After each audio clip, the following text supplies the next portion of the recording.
ప్రస్తుత parliament సమావేశాల్లోనే SC వర్గీకరణను చట్టబద్ధత కల్పించాలని డిమాండ్ చేస్తూ ఈ నెల 21న చెలో ఢిల్లీ మహాధర్నాకు సంబంధించిన గోడ పత్రికను ఉస్మానియా యూనివర్సిటీ ఆర్ట్స్ కళాశాల వద్ద టీఎంఆర్సీఎస్ నాయకులు ఆవిష్కరించారు.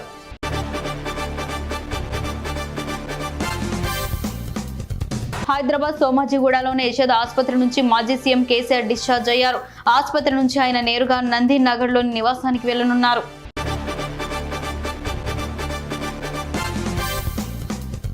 గత బీఆర్ఎస్ ప్రభుత్వం ప్రవేశపెట్టిన జీవో నెంబర్ 45ను రద్దు చేయాలని ఉస్మానియా యూనివర్సిటీలోని మెయిన్ లైబ్రరీ నుంచి ఆర్ట్స్ కళాశాల వరకు బహుజన స్టూడెంట్స్ ఫెడరేషన్ ఆధ్వర్యంలో ర్యాలీ నిర్వహించారు.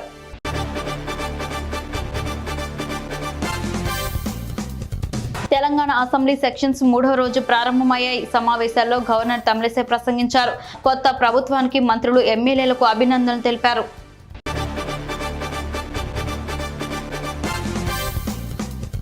ప్రభుత్వ సాంఘిక సంక్షేమ హాస్టల్లో సమస్యలు పరిష్కరించాలని పట్టణంలోని ఎంఆర్ఓ కార్యాలయం వద్ద ఏఐఎస్ఎఫ్ ఆధ్వర్యంలో ధర్నా కార్యక్రమం నిర్వహించారు.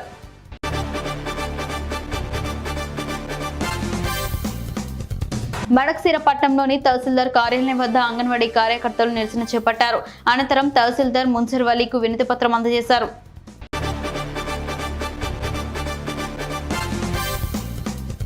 పవన్ కళ్యాణ్ గురించి మాట్లాడే అర్హత సీఎం జగన్ కు లేదని జనసేన పార్టీ జిల్లా నాయకులు లోతన శ్రీరామ్ తెలిపారు. జగన్మోహన్ రెడ్డి పవన్ కళ్యాణ్ పై చేసిన విమర్శలకు ఘాటుగా స్పందించారు.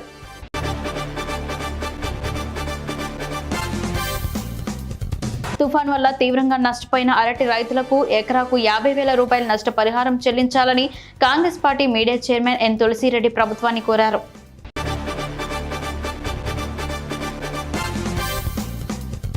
శ్రీ పొట్టి శ్రీరాములు అమరుడు అని కాకినాడ సిటీ ఎమ్మెల్యే ద్వారంపూడి చంద్రశేఖర్ రెడ్డి, శ్రీ బాలా త్రిపుర సుందరి సమేత శ్రీ రామలింగేశ్వర స్వామి దేవస్థానం చైర్మన్ పెద్ది రత్నాజీ పేర్కొన్నారు.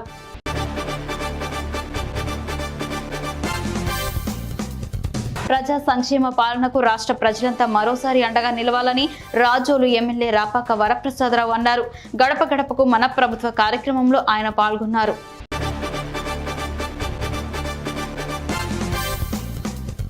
అంగన్వాడీ కార్యకర్తలు, సహాయకులు చేపడుతున్న 4వ రోజు సమ్మెలో భాగంగా విజయనగరం కలెక్టరేట్ వద్ద కళ్లకు గంతలు కట్టుకుని వినూత్న నిరసన తెలిపారు.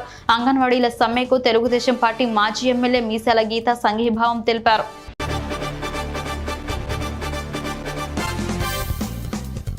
ఆంధ్ర రాష్ట్ర సాధన కోసం అమరణ నిరాహార దీక్ష చేసి ప్రాణాలర్పించిన అమరజీవి పొట్టి శ్రీరాములు 71వ వర్ధంతి సందర్భంగా విజయనగరం కలెక్టరేట్ ఆడిటోరియంలో పొట్టి శ్రీరాములు చిత్రపటానికి కలెక్టర్ నాగలక్ష్మి పూలమాల వేసి ఘనంగా నివాళులర్పించారు.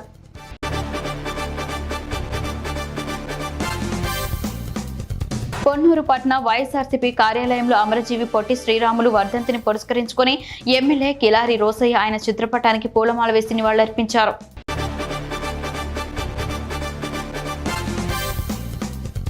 మండల కేంద్రమైన కారంపూడిలో పల్నాటి వీరుల ఉత్సవాల సందర్భంగా ప్రభుత్వ విప్ మాచర్ల ఎమ్మెల్యే పిన్నెల్లి రామకృష్ణారెడ్డి ప్రధాన రహదారిలో నూతనంగా నిర్మించిన వంగవీటి మోహన్ రంగ విగ్రహాన్ని ఆవిష్కరించారు.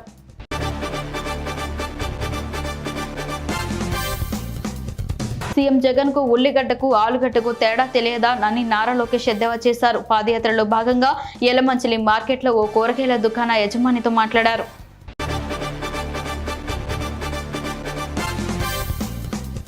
తెలంగాణ సచివాలయంలో పౌర సరఫరాల శాఖ ఉన్నత అధికారులతో నీటి పారుదల, సివిల్ సప్లై శాఖ మంత్రి ఉత్తమ్ సమీక్ష సమావేశం నిర్వహించారు. ఈ సమావేశంలో ఆర్థిక శాఖ ప్రధాన కార్యదర్శి Ramakrishnarao, civil supply commissioner Anil Kumar తదితరులు పాల్గొన్నారు.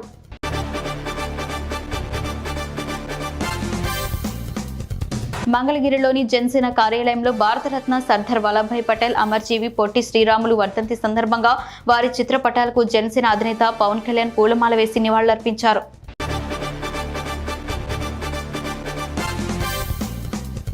విశాఖ గ్రేటర్లోని రైల్వే స్టేడియంలో ఆడుదాం ఆంధ్ర టోర్నమెంట్లో భాగంగా మాజీ క్రికెటర్ అంబటి రాయుడు మారు వేషంలో అంపైర్గా నిర్వహించడం ఆలస్యంగా వెలుగులోకి వచ్చిందో. ఎంపైరింగ్ చేసింది అంబటి రాయుడు అని తెలిసి క్రీడాకారులు ఆశ్చర్యానికి గురయ్యారు.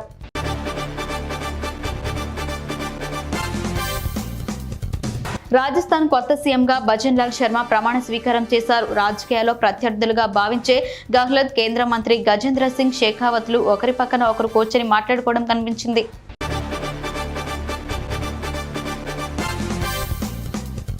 ఉండి మండలం చెరుకువాడలో జరిగిన రోడ్ ప్రమాదంలో ఉభయ గోదావరి జిల్లాల టీచర్ ఎమ్మెల్సీ షేక్ సాబ్జీ చనిపోయారు. రాష్ట్ర ముఖ్యమంత్రి వైఎస్ జగన్మోహన్ రెడ్డి అధ్యక్షతన జరిగిన కేబినెట్ సమావేశంలో షేక్ సాబ్జీ మృతి పట్ల కేబినెట్ సభ్యులు తీవ్ర దిగ్భ్రాంతి వ్యక్తం చేశారు.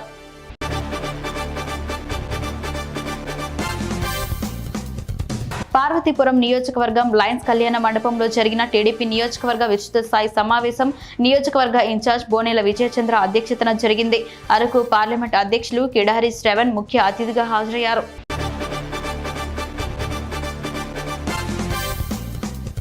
పొన్నూరు పట్టణం జీబీసీ రోడ్ విస్తరణ అభివృద్ధి పనులలో భాగంగా గృహ యజమానులకు నష్టపరిహారం చెల్లించకుండా అడ్డగోలుగా పనులు చేపట్టడం ప్రభుత్వం దుర్మార్గపు చర్యని తెదేపా నాయకుడు మాజీ ఎమ్మెల్యే ధూళ్లిపాల నరేంద్ర కుమార్ అన్నారు.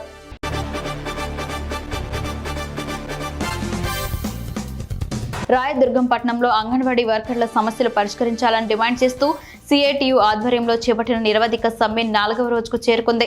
వినాయక సర్కిల్ నుండి భిక్షాటన చేపడుతూ బస్టాండ్ వద్ద మానవహారంగా ఏర్పడి నిరసనలు వ్యక్తం చేశారు.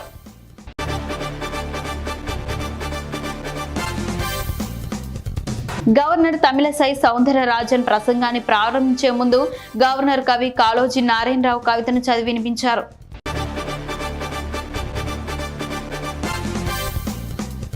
విజయవాడ బందర్ రోడ్లో గల ఫార్చ్యూన్ మురళీ హోటల్ ఎదురుగా స్వాతి షాపింగ్ మాల్ ను ఉప్పిన సినిమా హీరోయిన్ కృతికా శెట్టి ప్రారంభించారు.